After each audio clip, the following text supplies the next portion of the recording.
नमस्कार, आप देख रहे हैं माई हिंदी टीवी। खबर दिन भर लेकर हाजिर हूं मैं संजीव कुमार। शुरुआत हेडलाइंस के साथ। हरियाणा के मुख्यमंत्री नायब सैनी ने सदन में पेश किया अपना पहला बजट। हरियाणा के इतिहास में पहली बार 2 लाख करोड़ रुपए का बजट पेश। 13.7% की बजट में बढ़ोतरी। हरियाणा में आएगी नई बागवानी नीति। फर्जी ट्रैवल एजेंटों पर शिकंजे के लिए लाया जाएगा कठोर कानून। मुख्यमंत्री नायब सैनी का बजट भाषण में ऐलान। हिमाचल के मुख्यमंत्री सुखविंदर सिंह सुक्खू ने सदन में पेश किया अपने कार्यकाल का तीसरा बजट। 58,514 करोड़ का बजट सदन में रखा। महिलाओं, युवाओं और कर्मचारियों के साथ साथ पेंशनरों के लिए बड़े ऐलान। हिमाचल के मुख्यमंत्री सुखविंदर सिंह सुक्खू का बजट में बड़ा ऐलान। 25,000 युवाओं को देंगे नौकरियां।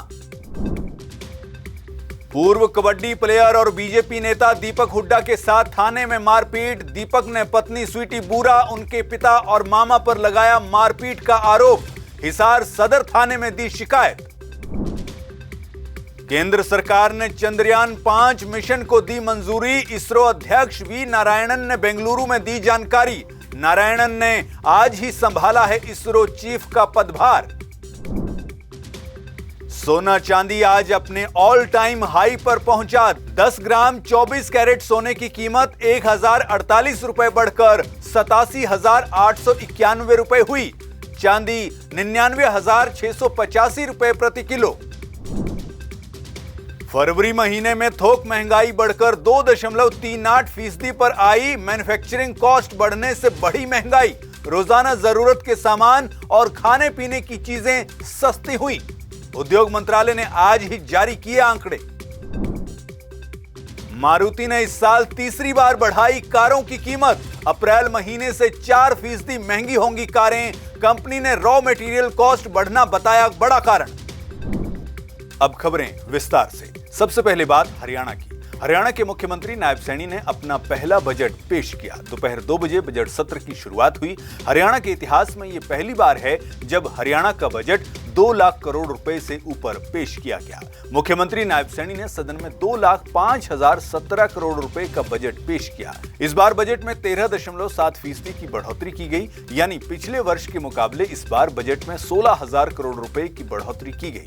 इस बजट में महिला, युवा, रोजगार, शिक्षा और अन्य सभी क्षेत्रों को लेकर बात की गई। मुख्यमंत्री के बजट में क्या कुछ खास बातें रहीं, सुनिए। पशुपालकों की आय बढ़ाने के लिए बकरी और भेड़ की उच्च आनुवंशिक नस्लें जैसे बीटल, सिरोही, मुंजल आदि जो हरियाणा में नहीं पाई जाती हैं, उन्हें हमारे किसानों को उपलब्ध कराने के लिए भी सरकार आगामी वित्त वर्ष में एक नई योजना की शुरुआत करेगी। माननीय अध्यक्ष जी, मैंने कृषि क्षेत्र के लिए वर्ष 2025-26 में जिन महत्वपूर्ण कदमों के लिए बजट प्रावधान किया है, उनमें से केवल 38 के बारे में आपको बताना चाहूंगा। वर्ष 2024-25 के 25,000 एकड़ भूमि में प्राकृतिक खेती के लक्ष्य के मुकाबले मैंने इस वर्ष 1 लाख एकड़ भूमि का लक्ष्य निर्धारित किया है। साथ ही देसी गाय खरीदने के लिए दिए जाने वाले 25,000 के अनुदान को बढ़ाकर 30,000 रुपए किए जाने का मेरा प्रस्ताव है। आदरणीय अध्यक्ष जी, अभी तक कम से कम 2 एकड़ भूमि पर प्राकृतिक खेती करने वाले किसानों को इस योजना का लाभ मिलता था। इस सीमा को घटाकर मैंने 1 एकड़ किए जाने का प्रस्ताव रखता हूं।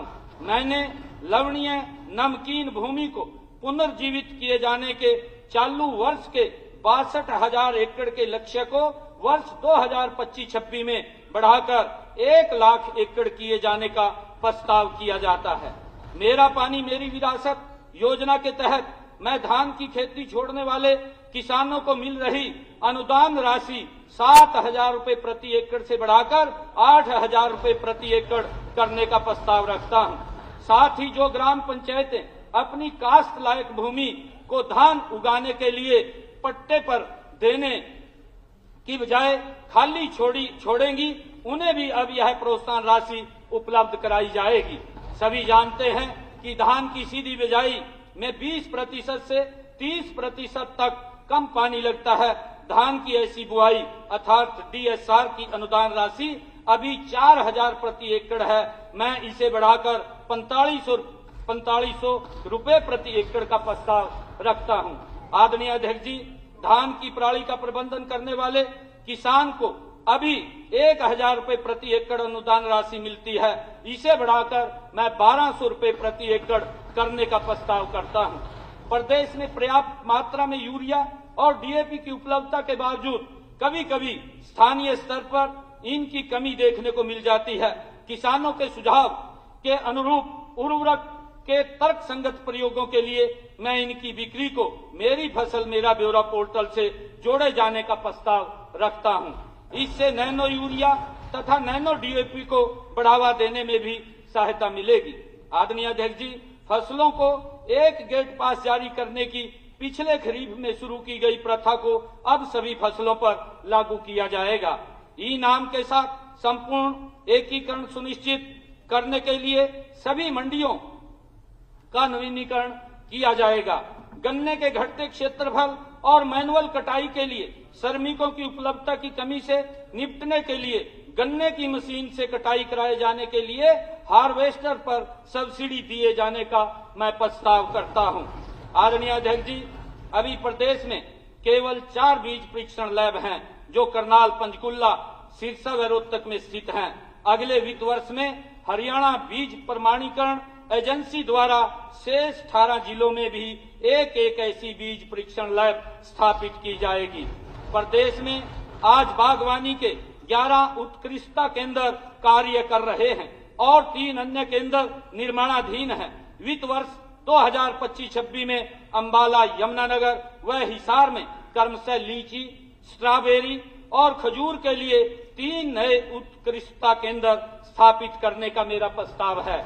माननीय प्रधानमंत्री श्री नरेंद्र मोदी जी ने 9 दिसंबर 2024 को महाराणा प्रताप बागवानी विश्वविद्यालय का शिलान्यास किया था। मुझे खुशी है कि इसके मुख्य परिसर का निर्माण कार्य तेजी से हो रहा है। यह विश्वविद्यालय उपरोक्त सभी 14 उत्कृष्टता केंद्रों को बागवानी विज्ञान केंद्रों के रूप में विकसित करेगा। माननीय अध्यक्ष जी, बागवानी में क्षेत्रीय विशिष्ट अनुसंधान आवश्यकताओं को पूरा करने के लिए चांदसौली, अंबाला में बागवानी विश्वविद्यालय द्वारा बनाए गए बागवानी अनुसंधान केंद्र का उद्घाटन मेरे द्वारा इसी वर्ष 20 जनवरी को किया गया। वर्ष 2025-26 में दक्षिणी हरियाणा के पलवल जिले में एक ऐसा अनुसंधान केंद्र स्थापित किया जाएगा। अभी बागवानी मिशन प्रदेश के 19 जिलों में चल रहा है। वित्त वर्ष 2025-26 में मेरा बाकी बचे हुए 3 जिलों नामतः फरीदाबाद, रेवाड़ी और कैथल में भी इसे लागू करने का प्रस्ताव है।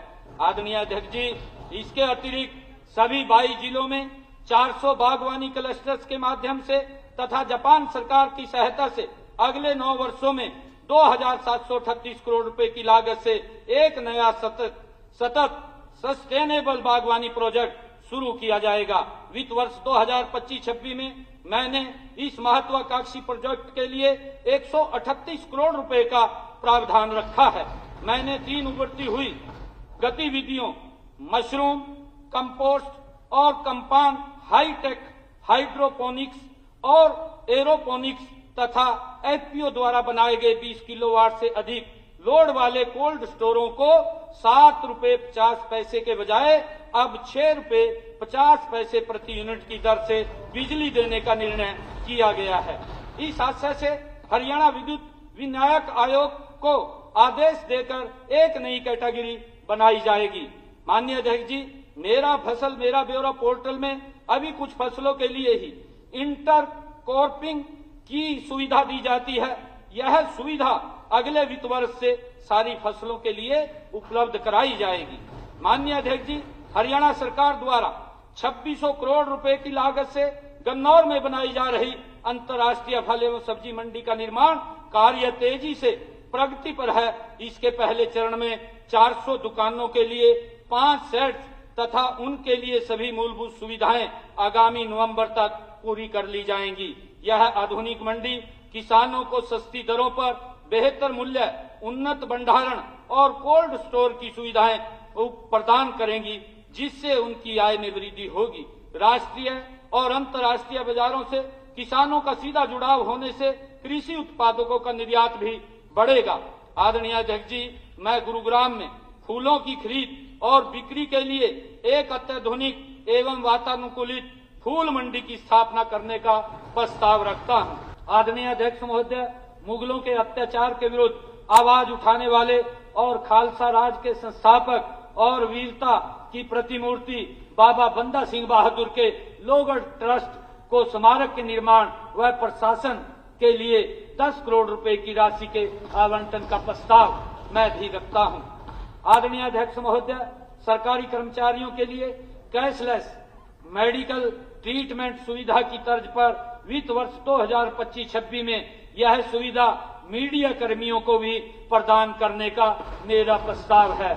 आदरणीय अध्यक्ष महोदय, हमारे प्रदेश में तीज, त्योहार, मेले और उत्सव सभी वर्गों में उत्साह एवं हर्षोल्लास की भावना का संचार करते हैं। मैं ऐसे सभी अवसरों पर जन भागीदारी के कार्यक्रम आयोजित करने के लिए 100 करोड़ रुपए आवंटित किए जाने का प्रस्ताव करता हूं। अगली खबर की तरफ बढ़ते हैं और बात करते हैं हिमाचल की। आज हरियाणा के साथ साथ हिमाचल की कांग्रेस सरकार ने भी सदन में बजट पेश किया। मुख्यमंत्री सुखविंदर सिंह सुक्खू ने अपनी सरकार का तीसरा बजट पेश किया। उन्होंने 58,514 करोड़ रुपए का बजट पेश किया, जिसमें पिछले बजट के मुकाबले 70 करोड़ रुपए की बढ़ोतरी की गई है। मुख्यमंत्री सुखविंदर सिंह सुक्खू ने 2 घंटे 55 मिनट तक बजट भाषण पढ़ा। इस बजट में सीएम सुखविंदर सिंह सुक्खू ने महिलाओं और युवाओं के साथ साथ कर्मचारियों और पेंशनरों के लिए बड़े ऐलान किए। बजट की मुख्य बातों की बात करें तो पूर्व विधायकों के रुके हुए डीए को बहाल करने की घोषणा की गई। वहीं 25 रुपए की बढ़ोतरी के साथ अब 425 रुपए दिहाड़ी करने की घोषणा की गई है। हिमाचल में इंटरकास्ट विवाह पर अब 50,000 रुपए के बजाय 2 लाख रुपए मिलेंगे। 21 साल की उम्र पूरी करने वाली हर लड़की को 1,500 रुपए दिए जाएंगे। वहीं 2025-26 के सेशन से प्रदेश के सभी सरकारी स्कूलों में अध्यापकों और छात्रों की हाजिरी ऑनलाइन तरीके से लगेगी। इसके अलावा और क्या क्या बड़ी बातें मुख्यमंत्री सुखविंदर सिंह सुक्खू ने अपने बजट में कही, सुनिए। ना गिराया किसी को कभी, ना गिराया किसी को कभी, ना खुद को उछाला, ना खुद को उछाला। कटा जिंदगी का सफर धीरे धीरे, जहां आप पहुंचे छलांगे लगा लगा कर मैं भी पहुंचा वहां धीरे धीरे।